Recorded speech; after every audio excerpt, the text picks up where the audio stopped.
Vamos a empezar a leer y yo invito a los que están en Zoom a que también tengan su Biblia, porque si no, sencillamente no va a ver con sus propios ojos lo que vamos a leer. Y es muy necesario que usted mismo lo lea para que pueda empezar a comprender la escritura. Vamos a ir todos al libro de Hechos, que es el que estamos leyendo. Hechos es un libro que es el que está después de lo que llamamos evangelios. Los evangelios son los que narran lo que Yeshua hizo en la tierra cuando estuvo aquí hace 2000 años. Después de esos libros, que son el libro de Mateo, Marcos, Lucas y Juan, después de esos libros viene el libro de Hechos. ¿Listo? Y se llama Hechos porque fue el libro que narra los hechos, valga la redundancia, que ocurrieron posterior a la resurrección y a la ascensión del Señor Yeshua, nuevamente al trono celestial. Lo que ocurrió posterior a eso son estos hechos, a través de lo que llamamos apóstoles y discípulos del Mesías posterior a su retorno al trono. Bien, entonces estamos en Hechos capítulo 10, versículo 9. Ahí quedamos. Hechos capítulo 10, versículo 9. Bien, entonces acompáñenme a leer esa parte. Yo le voy a leer y nos van a hablar de Pedro. Perdón, no es del 9, vamos a leer Hechos capítulo 10, versículo 1. ¿Listo? Desde el 1. Dice: vivía en Cesarea un centurión llamado Cornelio.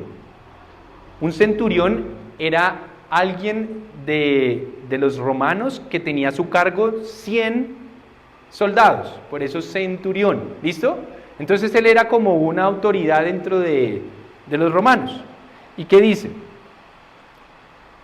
El regimiento conocido como el italiano. Del regimiento conocido como el italiano. Él y toda su familia eran devotos y temerosos de Dios. Realizaba muchas obras de beneficencia para el pueblo de Israel y oraba a Dios constantemente. Primera característica de este varón: era un creyente en el Dios de ¿quién?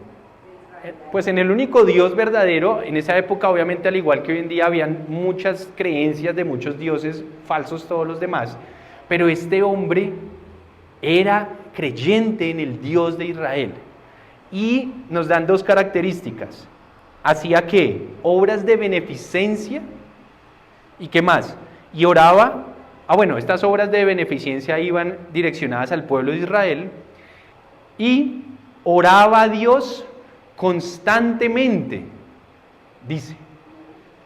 O sea que era un hombre con cierta disciplina espiritual, y aparte de eso hacía acciones también correctas para el pueblo o en favor del pueblo de Israel. Pero mire lo interesante que van a decir ahora. Un día, como a las 3 de la tarde, él tuvo una visión. Cornelio, el centurión Cornelio tuvo una visión. Dice, él vio claramente que a un ángel de Dios que se le acercaba y le decía: Cornelio. ¿Qué quieres, Señor?, le preguntó Cornelio, mirándolo fijamente y con mucho miedo. Dios ha recibido tus oraciones y tus obras de beneficencia como una ofrenda, le contestó el ángel. Envía de inmediato a algunos hombres a Jope para que hagan venir a un tal Simón apodado Pedro. Él se hospeda con Simón el curtidor, que tiene una casa junto al mar. O sea, este enviado de Dios, este ángel, en la visión le estaba diciendo a Cornelio: oiga, hermano, sus acciones, sus obras de beneficencia, sus oraciones han sido consideradas por Dios. Ahí dice ¿cómo? Como una ofrenda. O sea que hacer el bien, si lo hacemos con la motivación correcta, pueden tocar las puertas del cielo, pueden hacer que Dios, ¿qué haga? uy, este hombre esta mujer como que en serio me ama. Mire cómo está empezando a ayudar, mire cómo está empezando a poner en acción su fe. Porque no es solamente orar, él pasó a accionar su fe. Y en este momento estaba empezando a ayudar al pueblo de Israel.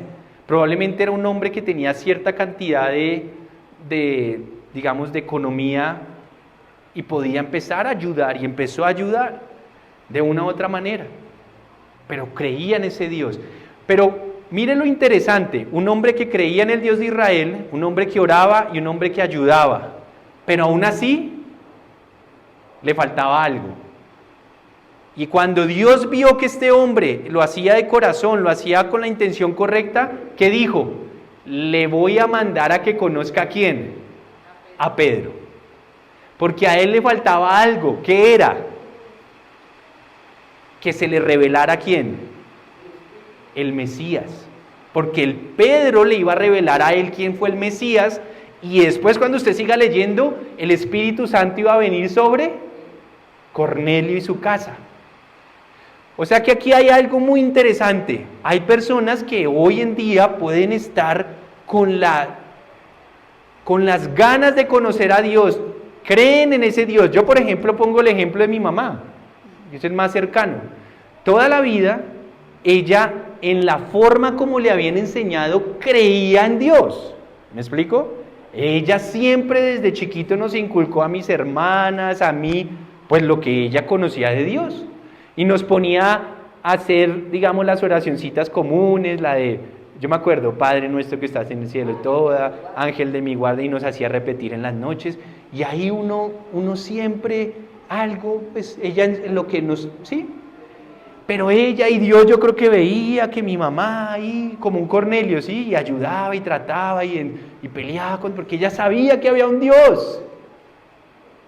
Hasta que un día Dios, yo creo que vio y tuvo misericordia y dijo, ve, me ha llegado como su actitud, su intento por conocerme, voy a hacer que me conozca en profundidad. Es más, voy a revelarle al Mesías y le voy a dar mi espíritu. Es algo parecido. Y quizás Dios esté haciendo cosas parecidas con usted hoy en día. Quizás usted siempre ha querido conocer a ese Dios, y lo que quiere Dios ahora es revelarle al Mesías y darle su espíritu para que usted pase mucho más, a muchas más profundidades, y tenga la certeza que usted es un hijo y una hija de Dios. ¿Listo? Entonces, Cornelio, su premio, y si ve que a usted algunas veces le dicen, dé plata para que le venga más plata, ofrende para que le llegue más, haga obra de beneficencias y le va a llegar el baloto.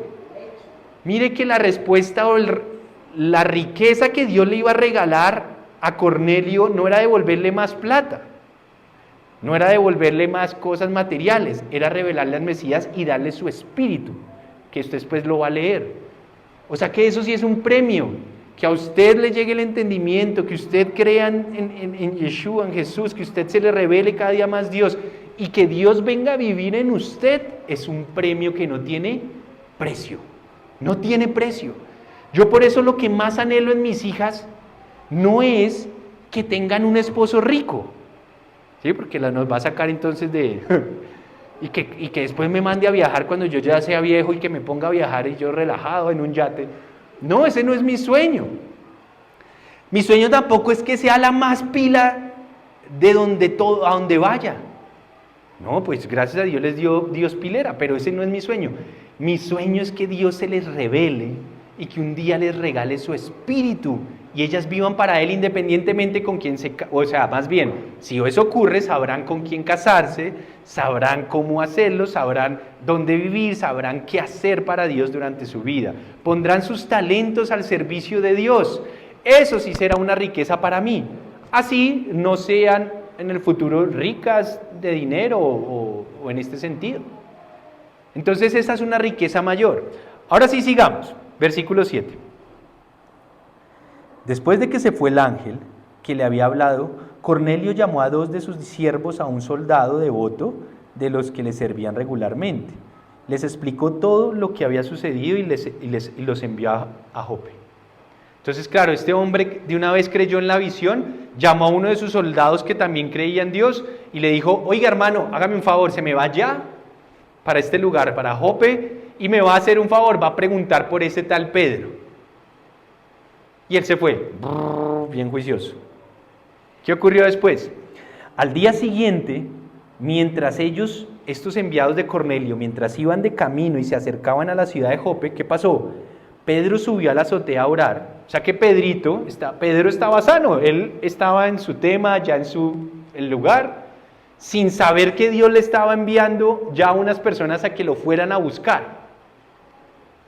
Mire, cuando usted hace bien las cosas, si usted es un hijo de Dios, si usted está lleno del Espíritu Santo, Dios va a empezarle a mandar ¿qué? ¿Qué? Personas para que escuchen lo que usted tiene que decirles. ¿Acerca de quién? Del Señor. Y que usted a través de su espíritu se multiplique en ellos. Dios se los va a empezar a enviar. De hecho, ustedes son algunos de ellos que Dios me ha enviado para que el espíritu que Dios me dio se multiplique en ustedes. Sigamos. Entonces Pedro subió a la azotea a orar. Era casi el mediodía. Tuvo hambre y quiso algo de comer. Mientras se lo preparaba, le sobrevino un éxtasis. Y dice que él vio el cielo abierto y algo parecido a una gran sábana que suspendida por las 4 puntas descendía hacia la tierra.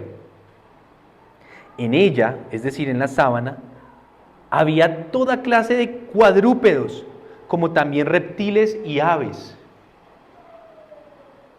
Levántate, Pedro, mata y come, le dijo una voz. De ninguna manera, Señor, replicó Pedro, jamás he comido nada impuro o inmundo.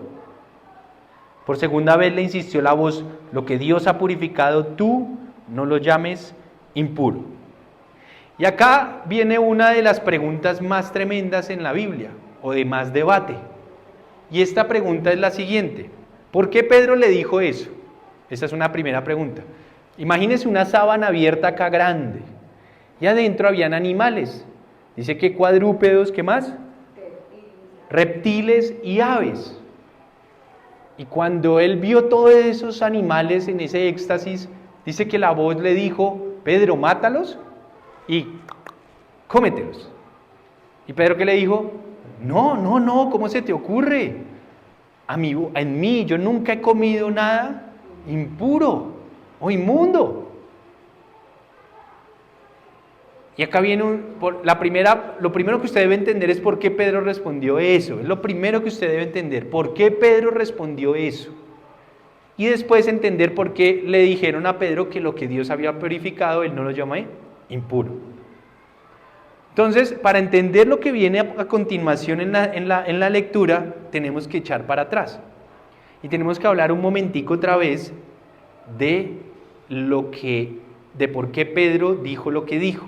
Y esto se remonta mucho más atrás. Y tiene que ver con los animales, tiene que ver con lo que comemos, tiene que ver con lo que nos alimentamos. Entonces, para no hacerlo demorado, vamos a hacerlo de esta manera. Vamos a irnos rápido a Génesis. Y usted va a leer una parte rápido conmigo para empezar a poner las bases de por qué respondió eso y por qué la respuesta. Entonces, váyase conmigo al libro de Génesis, que es el primero de la Biblia, el más sencillo de encontrar.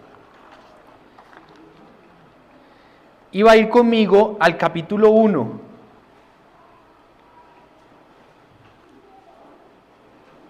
Génesis capítulo 1, y va a ir conmigo al versículo, ya le voy a decir, 29. Génesis capítulo 1, versículo 29. ¿Listo?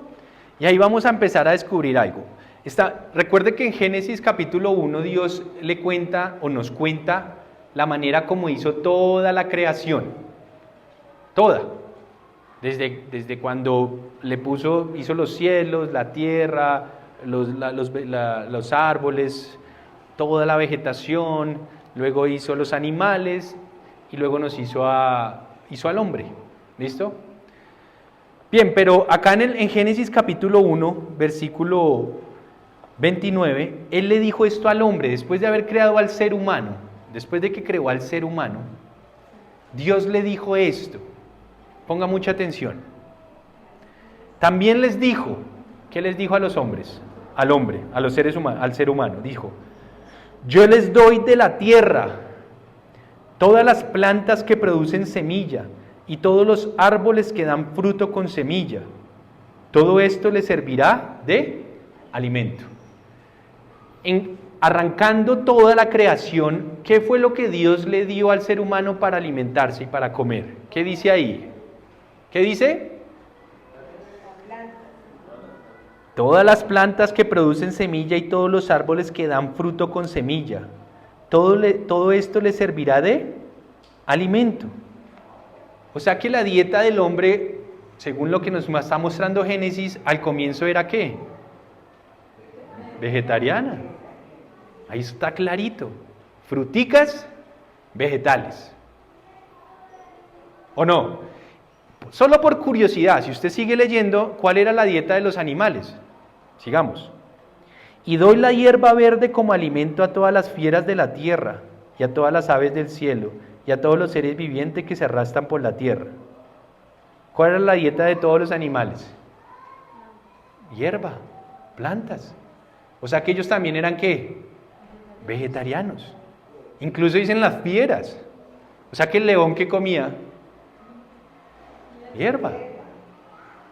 Vea, dése cuenta que arrancando la creación no se mataban entre los animales y nosotros los seres humanos tampoco estábamos como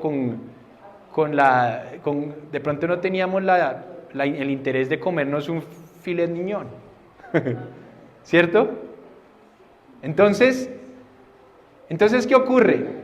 La pregunta es, ¿y en qué momento todo cambió? ¿Verdad? Porque ahí dice, y yo no estoy inventando, que tanto el ser humano como los animales, su dieta era literalmente vegetariana.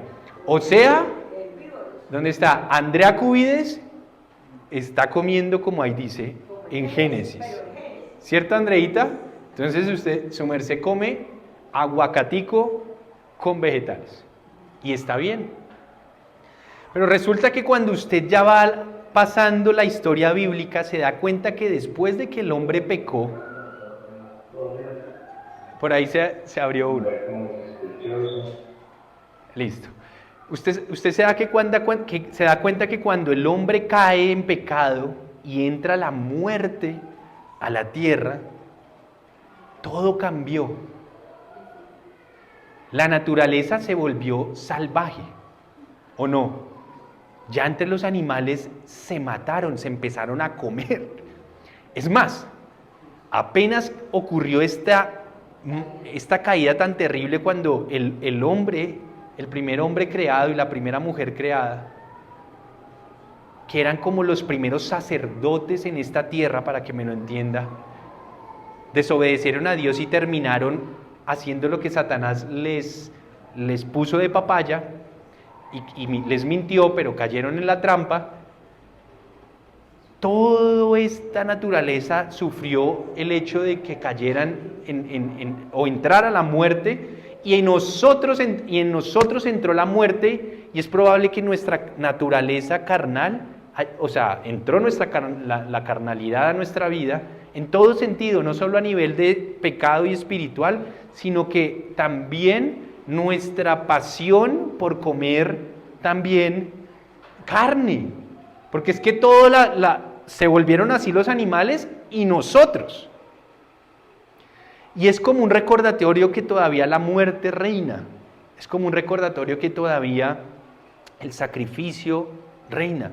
Es más, si usted lee Génesis con calma, se da cuenta que Dios por primera vez hizo algo muy extraño no, necesario, pero no necesario antes de la caída, antes de que hubieran pecado. Y fue que como el hombre y la mujer se sintieron avergonzados de su cuerpo y se dieron cuenta que estaban desnudos después de que pecaron, Dios, si usted sigue leyendo, dice que le puso unas pieles como de oveja, como pieles de cordero.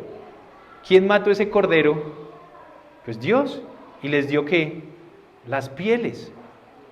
O sea que para tapar nuestra vergüenza y para tapar nuestro pecado, la muerte entró, y incluso los animales lo tuvieron que, o lo están viviendo aún. No me pregunte si ahora debe o no debe usted comer como vegetariano. Si usted come como vegetariano, respetable. Nadie le puede molestar. Eso no es pecado. Ahora, si usted no es vegetariano y va a comer normal, la pregunta es, entonces Dios, ¿cómo reglamentó esto? Y ahí es cuando empezamos a entender o vamos a entender por qué Pedro respondió esto. Ya entendiendo este comienzo, entendiendo que luego entró el pecado y entendiendo que ahora Dios va a poner un reglamento a cómo debemos alimentarnos después de la caída en pecado, entonces vamos a leer Levítico capítulo 11. Y ahí nos va a recordar la Biblia cómo Dios reglamentó el alimento para su pueblo, entendiendo esto que ya acabamos de escuchar. Entonces vamos a Levítico. Levítico es como más o menos el cuarto libro de la Biblia. Permíteme un segundo, ya le. Levítico, capítulo 11. Bien, entonces, Levítico es el tercer libro de la Biblia, ¿listo? Capítulo 11. Es muy importante que usted sepa que así como usted es un papá, dígame qué papá no se interesa por enseñarle a comer a su hijo. Dígame quién.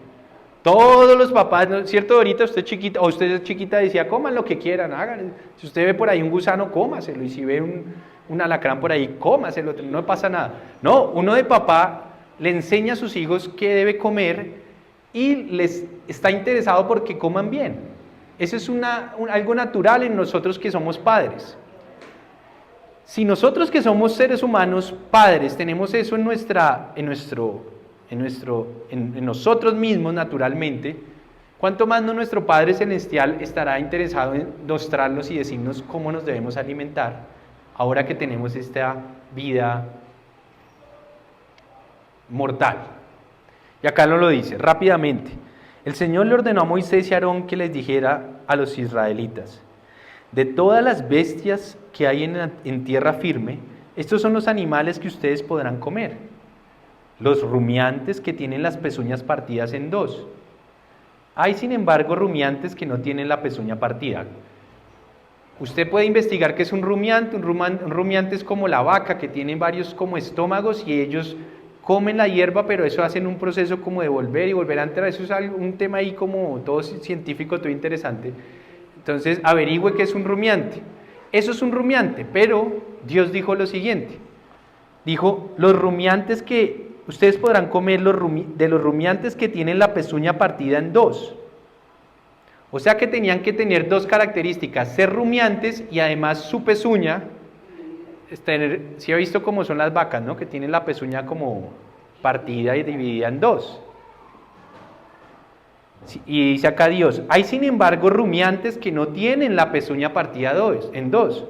De esos animales ustedes no podrán comer, dice. Y da ejemplos. El camello. Él dice, el camello ustedes no lo deben comer porque, dice ahí, porque es rumiante, pero no tiene la pezuña partida en dos. Acuérdense que tenía que cumplir las dos características estos animales de tierra firme. Este animal será impuro para ustedes. El conejo dice la Biblia, tampoco lo deberán comer porque es rumiante, pero no tiene la pezuña partida, es verdad. Los conejitos tienen como paticas y deditos. Ellos no tienen pezuña.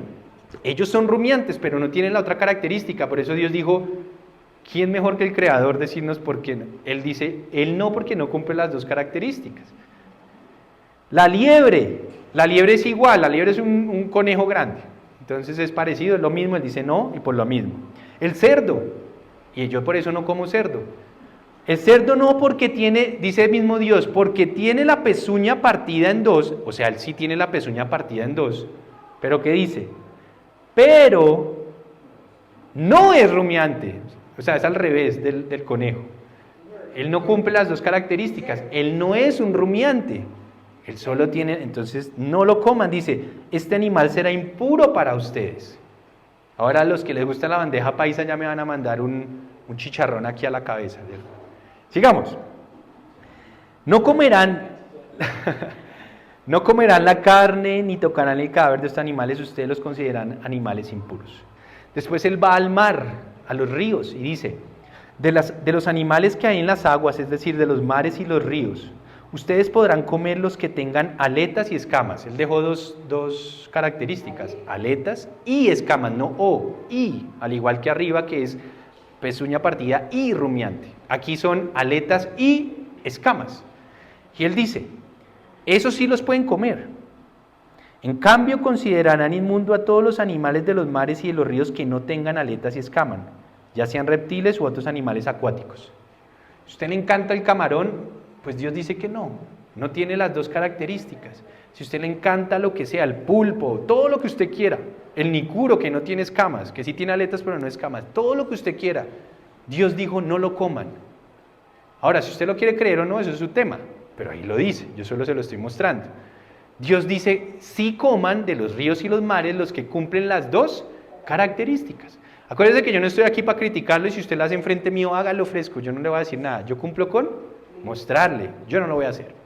Ya después le voy a decir por qué no y también le voy a explicar por qué sí muchas personas predican que no hay lío y que ya se puede comer lo que uno quiera, ya le voy a explicar por qué. Pero esto es todo esto que le estoy leyendo es lo que Pedro tenía en su mente. Por eso él entendía que no y que sí, pero sigamos leyendo. No comerán de su carne. Bueno, saltémonos al versículo 13 para hacerlo más ágil. Después habla de las aves. De las siguientes aves ustedes las rechazarán y no las comerán porque las considerarán animales inmundos. Ahí hace una lista él, el águila, el quebrantahuesos, el águila marina, todas las clases de cuervos, el avestruz. Él está hablando de todas esas aves grandes que usted ve. ¿Qué es lo único que de pronto usted y yo podemos comer? Esas aves que no vuelan, esas aves que no son de ese estilo. ¿Cuáles serían? El pollo y la gallina. Sería lo único. De resto, no coman de estas aves. ¿Usted se imagina usted cazando un águila y comiéndosela? Bueno, podría ser que alguien lo haría. Después vamos bueno, incluso ahí dice las cigüeñas, si usted sigue toda clase de garzas, la abubilla y el murciélago, o sea, que nada de eso, ni el murciélago, nada de esas cosas que vuelan así, de ese estilo, nada. Versículo 20, a todo insecto, después dice, a todo insecto alado que camina, de los insectos alados también nos va a decir de los insectos cuáles dos características sí podemos o deben tener si se los quiere comer. Dice, a todo insecto alado que camina en cuatro patas lo considerarán ustedes un animal inmundo. Hay, sin embargo, algunos insectos alados que caminan en cuatro patas y que ustedes podrán comer. ¿Cuáles van a ser? Los que además de sus patas tienen zancas para saltar. O sea, uno sí puede comer de los que tengan, además de, o sea, que sean insectos alados que caminan en cuatro patas, pero sus patas deben tener zancas para saltar. Y acá él va a nombrar. Y también toda clase de langostas, por ejemplo, grillos. ¿Usted si quiere comer grillos? Cómase los grillos, no pasa nada. Dios dice que sí se pueden comer. Saltamontes. Si usted lee la Biblia, Juan, el que bautizaba en el río Jordán, él se alimentaba de estos insectos, de grillos, de saltamontes. Eso era lo que comía Juan el Bautista en el río Jordán, si usted lee la Biblia. Él sabía que de eso sí podía comer. En sus mentes, todos los personajes y profetas bíblicos sabían esto que usted está leyendo y lo hacían así. Pero a los demás insectos alados que caminan en cuatro patas, ustedes los considerarán animales inmundos. O sea, si no tienen zancos para saltar, eso está chistoso. Entonces, grillos, saltamontes, sí. Igual yo no voy a comer de eso porque no me interesa, pero si alguien me lo hace comer, yo sé que no pasa nada. ¿Listo? Yo ahí puedo seguir adelante, pero lo voy a hacer saltar rápido al versículo 27 para hacerlo más rápido. De los animales de cuatro patas, tendrán por impuro a todo el que se apoya sobre sus plantas, es decir, sobre sus almohadillas, como los gatos. ¿Sí ven que los gatos, los leones, los tigres, todos los osos, todos ellos tienen como almohadillas, el perro, debajo de sus paticas? Él dice que todos estos animales que los hizo con esta característica no los vayan a comer, no son para comérselos. ¿Listo? Entonces, obviamente, pero yo he visto videos y lugares donde asando perros, sobre todo por lugares lejos de acá, y se comen están cometiendo un grave error. Obviamente ellos no conocen al Dios de Israel y ni les importa conocerlo, pero usted y yo deberíamos interesarnos un poquito por esto, porque igual debemos aprender a comer como Dios nos ha dicho. Ya ahorita le voy a decir por qué muchas personas, incluso yo en algún momento lo creí, que no interesaba ya esto, pero yo ya no creo lo mismo. Si usted salta, va al versículo 29, dice: entre los animales que se arrastran, ustedes considerarán impuros a la comadreja, al ratón y toda clase de lagartos. Mire, nos están diciendo que toda clase de lagartos, para resumirles, toda clase de reptiles. Los reptiles no son animales que Dios haya creado en ningún tipo para comer. Ningún tipo de reptil, pero también habla de los ratones. Y si usted no debería comer ningún tipo de roedor. Por ejemplo, el chigüiro es un roedor grande. Aquí en Colombia es muy común comer chigüiro. Chigüiro es un roedor grande. Es de la familia de los roedores. No lo deberíamos comer. Pero usted va a decir, pero es que esto es rico. Bueno, allá usted. Yo solo le estoy diciendo lo que ahí dice. ¿Listo? Pero entonces la pregunta, no se enfoque tanto en que no puede comer, enfóquese en lo que Dios dice sí puedes comer. Todo lo que usted conoce como ganado, corderos, el ganado en general, la carne de ganado, todo eso sí se puede comer. Pollo, la gallina, hay un montón de peces, que sí se pueden comer. El salmón, el famoso, la mojarra, todo eso que tengan aletas y escamas, tranquilo. Muchos me preguntan, y bueno, y si yo ya no sigo comiendo así, entonces ¿me va a mandar Dios para el infierno? Mire, yo no le estoy hablando en este momento de infierno, no, le estoy hablando de que si usted cada día debe purificar y quiere conservar su cuerpo purificado, hágale caso a Dios. No es solo guardarse en sexualidad, sino también que su cuerpo coma lo que Dios quiere, ambas cosas. Entonces, pollo, gallina sí se podría comer, ¿listo? Porque no son de las aves que nombran ahí, que son las grandes, como las águilas y todo esto, eso sí no, ¿listo? Sigamos. Bueno, eso es como para resumir, entonces ningún tipo de reptil tampoco. Bien, ahora viene el debate, porque aquí está escrito y más claro para dónde no puede ser. La pregunta es, ¿qué había detrás de todo esto y por qué hay tanto debate hoy en día por esto? Yo le voy a mostrar varias cosas. Primero, con respecto a la comida, ya sabemos lo que Dios dijo que sí se podía comer. Es decir, esto que usted acaba de leer es lo que toda la gente de Israel consideraba o considera alimento.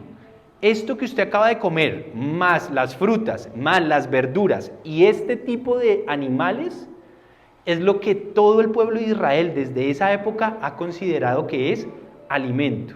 Recuerde que la palabra alimento es algo que se puede comer. Esto que dijo Dios es lo que su pueblo ha considerado que se puede o que es alimento. ¿Listo?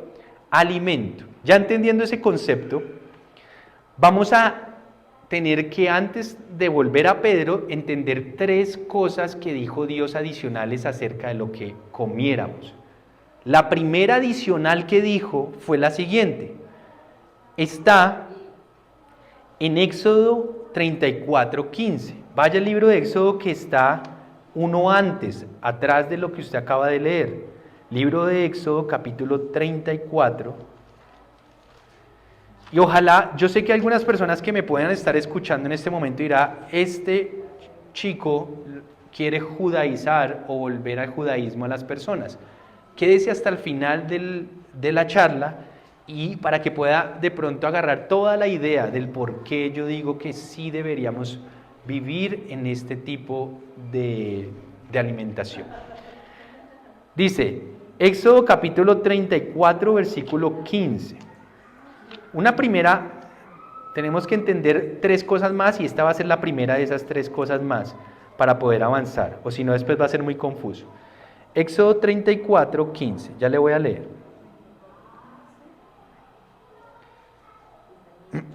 Denme un segundo. Dice así, él advirtiéndole a su pueblo le dice lo siguiente: no hagan ningún pacto con los habitantes de esta tierra. ¿Cuál tierra? Está hablando de la tierra que ellos van a conquistar, de otras culturas, de otras naciones que creían en otros dioses falsos.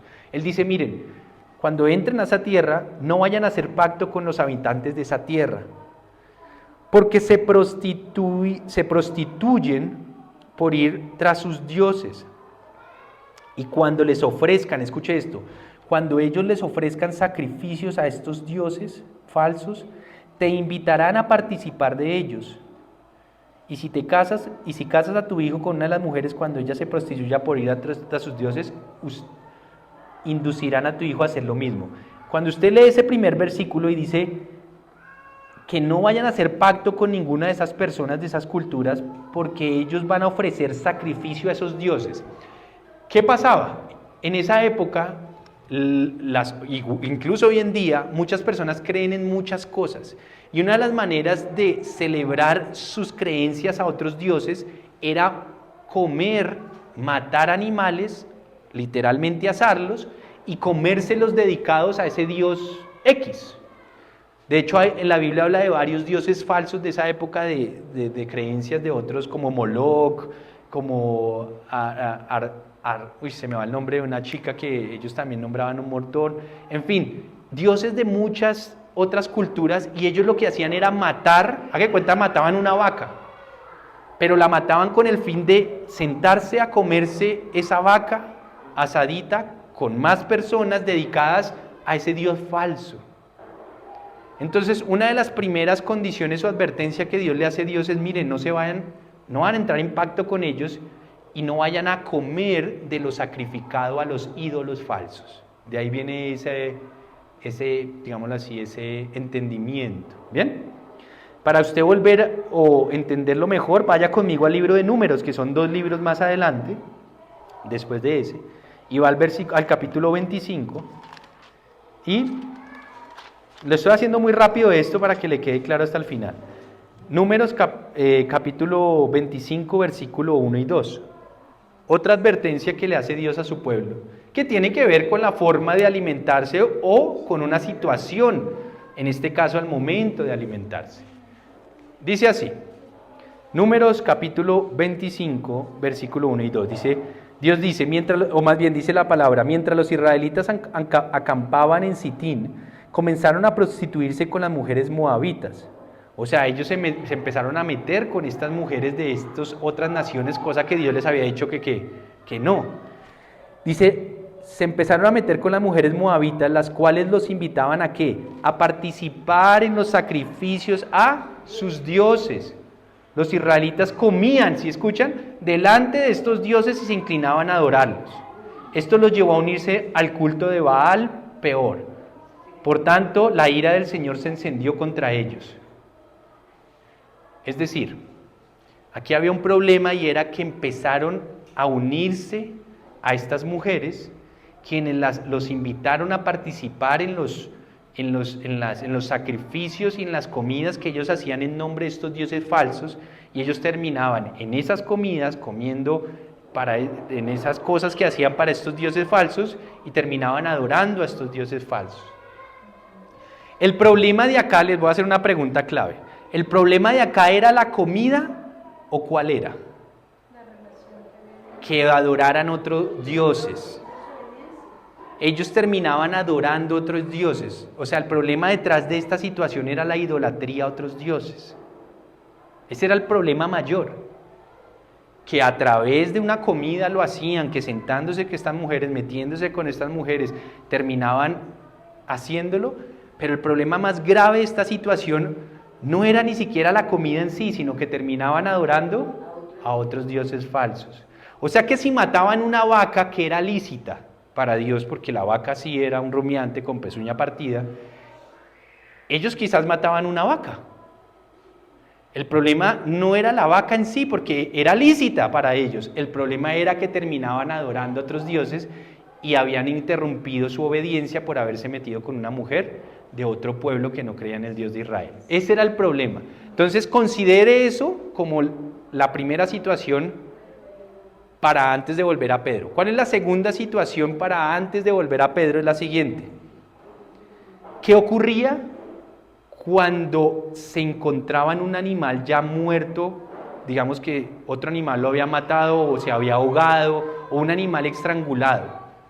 Pregunta, ¿qué hacer? Esa era otra situación que Dios les iba a decir. Entonces vaya conmigo a Levítico y ahí usted se da cuenta qué dijo Dios sobre esa situación. Levítico capítulo 17. Levítico está un libro antes del que estábamos en Números. Levítico capítulo 17. Espero que los de Zoom no se estén durmiendo, porque esto es muy importante para todos ustedes también. Voy a hacer ronda. ¿Cómo está Esperancita? ¿Bien? Milena, Giselle. Bien, sí, señor. Ah, bueno. Giselle se durmió, ya me di cuenta. Lina, Andrea, sí, espero que estén bien. Lina se ríe, hace caritas. Listo. Giselle levantó la mano, o sea, ahí se despertó y hizo así. Entonces, no, mentira, es molestando. Esto es para ustedes también, para que no se lo vayan a perder. Dice así, Levítico capítulo 17, versículo 15.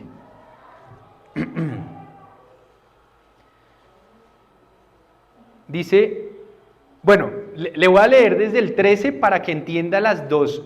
Vea, el 13 nos dice cómo sí debería morir un animal para que usted se lo coma, y después el 15 dice cómo, si muere de esa manera, no se lo coma. Nos dice a nosotros los seres humanos. Entonces empecemos cómo sí debería morir un animal y usted se lo pueda comer, o cómo lo debería usted sacrificar y para comérselo. Dice aquí, cuando un israelita, versículo 13 del capítulo 17 de Levítico, cuando un israelita o algún extranjero que viva entre ustedes case, o sea, me fui a cazar y cogí un corderito, ¡pah! Y lo casé. ¿Corderito se podría comer? Sí, lo casé. Entonces, ¿qué dice? Case algún animal o ave que sea lícito comer. ¿Sí ve? Que sea lícito comer. ¿Qué hay que hacer? Le extraerá la sangre y la cubrirá con tierra. O sea, es más o menos como hacen con el ganado, que tenían que cortarle aquí como ¿cómo se llama esto? Se me va el nombre. Bueno, usted ya me entiende. La yugular, esta vena que pasa, y tenían que dejar desangrarlo.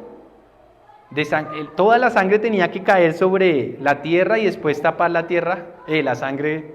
O sea, tenían que comerse el animal, matarlo de esa manera. No que, por ejemplo, ya nos van a mostrar ahí, que por ejemplo usted encontró el animal que estaba ahogado así, se ahogó y estaba ahí muerto. Usted no se lo podía comer, ahí nos van a decir después.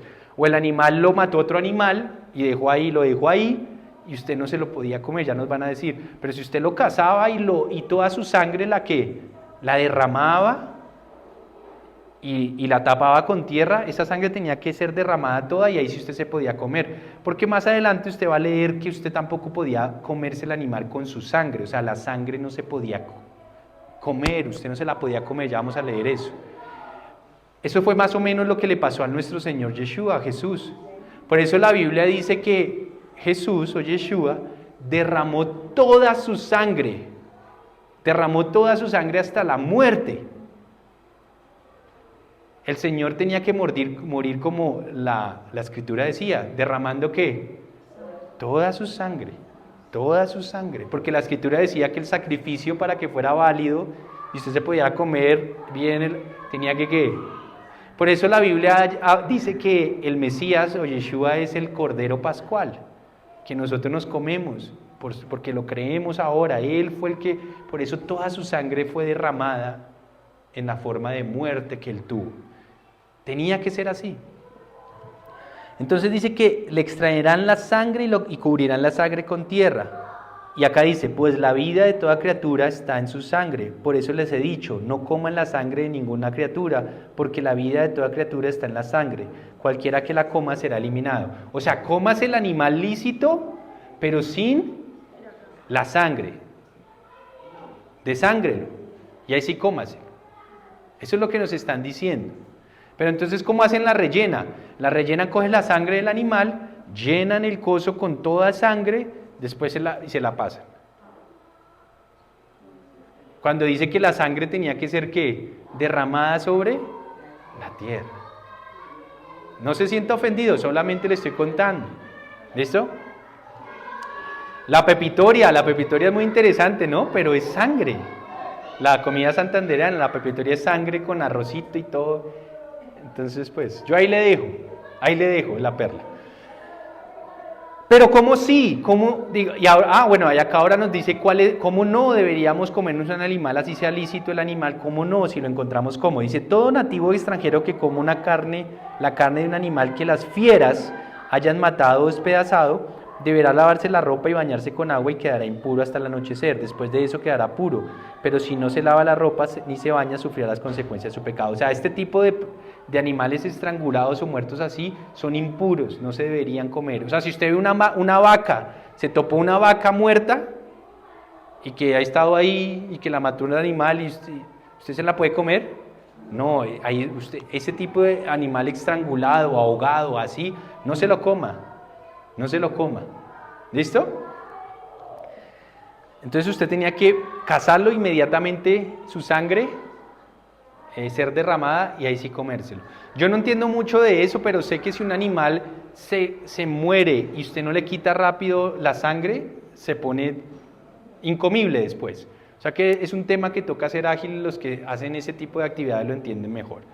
Entonces, primera consideración antes de llegar allá, que el tema de los sacrificados, la idolatría o lo sacrificado a los ídolos cuando comían. Número 2, los animales estrangulados o que morían de una manera no casada y que uno no les derramaba su sangre, no deberíamos comerlo.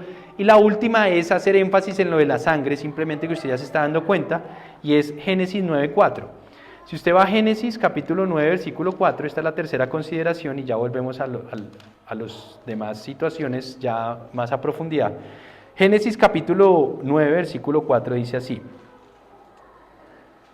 pero no, dice Dios, le dice a Noé, pero no deberán comer carne con su vida, ¿sí se dan cuenta? Es decir, con su sangre.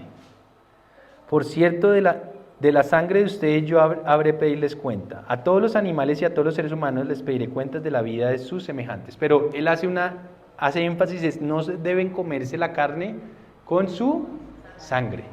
Porque la sangre es la vida de ese ser. Y miren cómo nuevamente nos recalcan esto de una manera muy especial en el libro de Deuteronomio. Deuteronomio es el quinto libro de la Biblia.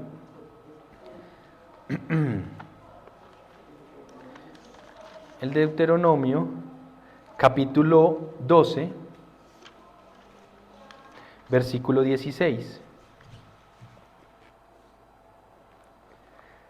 Y aquí nos dice Dios, pero no deberás comer la sangre, sino que la derramarás en la tierra como si fuera agua.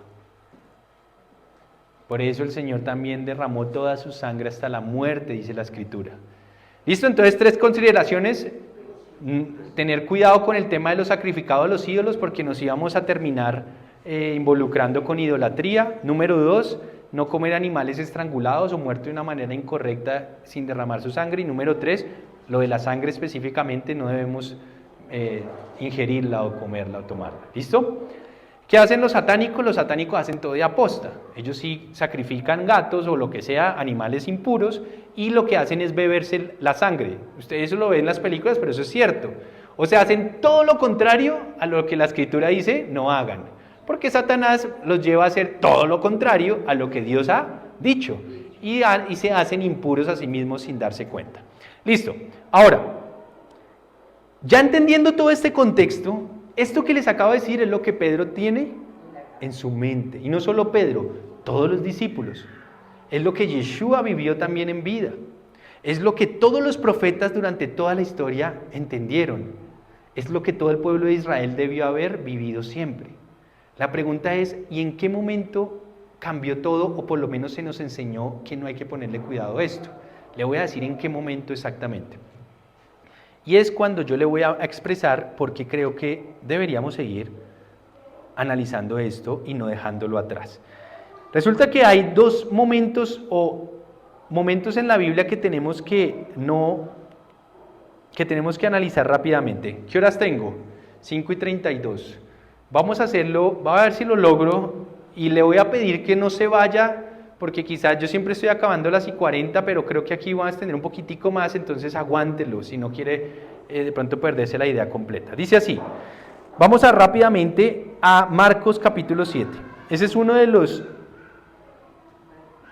capítulos más controversiales por la manera como se ha visto por mucha gente, me incluyo. Marcos capítulo 7. Y respeto a los que no lo vean como lo voy a expresar, solamente quiero expresar mi convicción o lo que yo veo ahí analizando esto. Si no lo ve igual, no es un motivo para discutir y lo respetaré, pero yo lo veo así. Dice así, Marcos capítulo 7, versículo 1. ¿Qué ocurrió? Una situación muy famosa y dice, los fariseos y algunos de los maestros de la ley que habían llegado a Jerusalén se reunieron alrededor de Jesús y vieron a algunos de sus discípulos que comían con manos impuras, es decir, sin habérselas lavado. ¿Qué ocurrió? Primera situación. Yeshua, Jesús, repito, Marcos capítulo 7, versículo 1, desde ahí estamos leyendo. ¿Qué es lo que está pasando acá? El Señor Yeshua estaba caminando con sus discípulos, andaba con ellos, y de repente los líderes de Israel empezaron a sentirse bravos con Jesús y con sus discípulos por una situación, y era que sus discípulos empezaron a comer sin cumplir un rito de lavarse las manos. Y este rito no es, lavarse las manos no es lo que usted hace hoy en día que va y hace y dice rápido. Era un tema de un ritual.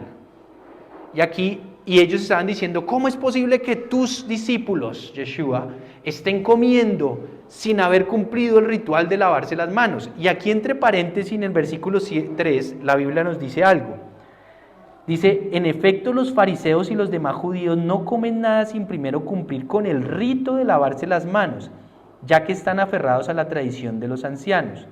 Al regresar del mercado no comen nada antes de lavarse y siguen otras muchas tradiciones tales como el rito de lavar copas, jarras y bandejas de cobre. Es decir, si usted va a la Torá, a la ley de Dios, Dios nos mostró cuándo deberíamos lavar una jarra, o sea, cuándo debería ser muy importante que usted se dé cuenta o hacerle una inspección muy importante. Casos como por ejemplo cuando un animal impuro moría y por algún motivo este cadáver tocaba una jarra, algo con lo que usted comía o incluso a usted mismo. Cuando una persona impura las cogía, impura es alguien que esté sufriendo tenga un problema de derramar sangre o que usted esté enfermo y todo este tipo de cosas, y eso es obvio. Yo le pregunto, ¿qué pasa si usted ve caer una mosca muerta en su alacena, en sus platos? ¿No debería lavarla muy bien? Pues es obvio. ¿Y qué pasa si una persona que, no sé, que está enferma? Es más, cuando uno se enferma, ¿qué es lo que más hacen para que los otros no se infecten de nada? Lavarle todo lo que uno se come, lo que uno toca y come y agarra, con cloros, con agua hervida, dice mi madre, claro que sí. Entonces era un tema, pero ¿qué pasaba? Ellos los líderes de la época lo llevaron a un punto de que era algo que si usted no lo hacía era pecado. Y una de las cosas que llevaron a decir que era prácticamente algo pecaminoso era el hecho de que usted no cumpliera con el rito de lavarse las manos antes de comer. Y ellos empezaron a decir que el rito era que usted tenía que ir con una vasija que también estuviera, mejor dicho, súper perfecta, y usted tenía que lavar primero su mano derecha, después su mano izquierda y otra vez su mano derecha, después su mano izquierda, y tenía que hacerlo como 4 veces. Y si usted no hacía todo ese proceso, usted no podía ir a coger un alimento. Ese era el rito. Pero si usted va a la Biblia, en ningún lugar aparece eso como un mandamiento. Ahora, yo no le estoy diciendo que coma con las manos sucias. Estoy diciendo es que volvieron el tema un rito. Y dijeron que si usted comía así, usted estaba comiendo, hacía que los alimentos fueran impuros. Ese era el meollo del asunto. Y entonces, ¿qué pasó acá? Dice así. Versículo 5. Así que los fariseos y los maestros de la ley le preguntaron a Jesús, ¿por qué no siguen tus discípulos la tradición de los ancianos en vez de comer con las manos impuras? no era la tradición de la Biblia, no era lo que Dios había dicho. Acuérdense que en el pueblo judío ellos consideran la tradición oral que se ha transmitido de generación en generación tan importante como la Biblia. O sea, dicen que lo que dice la Escritura es muy importante, pero que lo que dicen nuestros antepasados, abuelos y todos los que nuestros antepasados es también palabra casi que de Dios. Entonces la tradición oral y escrita se volvió todo un mundo, pero realmente lo que Dios nos dejó está acá. Y ese es un problema también de nuestra actualidad, porque ¿cuántos de ustedes en algún momento no sintieron conflicto con que su padre, su abuelo o sus antepasados le hayan enseñado algo y quizás no estuviera acá o fuera en contra de lo que está acá? Usted decía, uy, Dios mío, usted se sentía mal, usted pensaba que estaba fallando, incluso a Dios. Si su padre o su madre le inculcaron, no sé, hacer esto, por ejemplo, persinarse. Si digamos su padre y su madre o nuestros abuelos y antepasados nos inculcaron esto en nuestra cultura, ¿qué pasa cuando yo le digo a usted, usted no necesita hacer eso? Es más, no está pasando nada, es más, no está en la Biblia. ¿Usted qué siente? ¿Usted no siente como, uy, se está metiendo en mi tradición y esto era para mí sagrado? ¿O no? Llega uno a pensar que ese aprendizaje era de Dios, ¿o no? Eso era más o menos lo que sentían ellos, que el hecho de que había una tradición que ya estaba tan inculcada en ellos, de algunos ritos que no eran de la Biblia, pero eran tan inculcados en su cultura, que ellos sentían que cómo es posible que Jesús y sus discípulos no cumplan con esto. ¿Me explico? Es como una manera de que usted entienda lo que estaba pasando y por eso confrontaban al Mesías. Pero el Mesías nos vino a ser libres de las tradiciones humanas que nos esclavizaron y nos hacían pensar que eran Dios, para mostrarnos al verdadero Dios. Entonces, ¿qué pasó ahí en la conversación? El versículo 6 dice, entonces les contestó Jesús, tenía razón Isaías cuando profetizó acerca de ustedes, hipócritas. Según está escrito, este pueblo me honra con los labios, pero su corazón está lejos de mí. En vano me adoran, pues sus enseñanzas no son más que reglas humanas. Y entonces empezó el Señor a decirles, ustedes han desechado los mandamientos divinos y se aferran a las tradiciones humanas, ¿se dan cuenta? Y empezó a darles palo duro, les dijo, qué buena manera tienen ustedes de dejar a un lado los mandamientos de Dios por mantener sus propias tradiciones. Por ejemplo, les dijo, Moisés dijo, honra a tu padre y a tu madre. Ese es un mandamiento que sí está en la Biblia. Honra a tu padre y a tu madre. Y honrarlos era mucho más que simplemente darles un regalito el día de cumpleaños.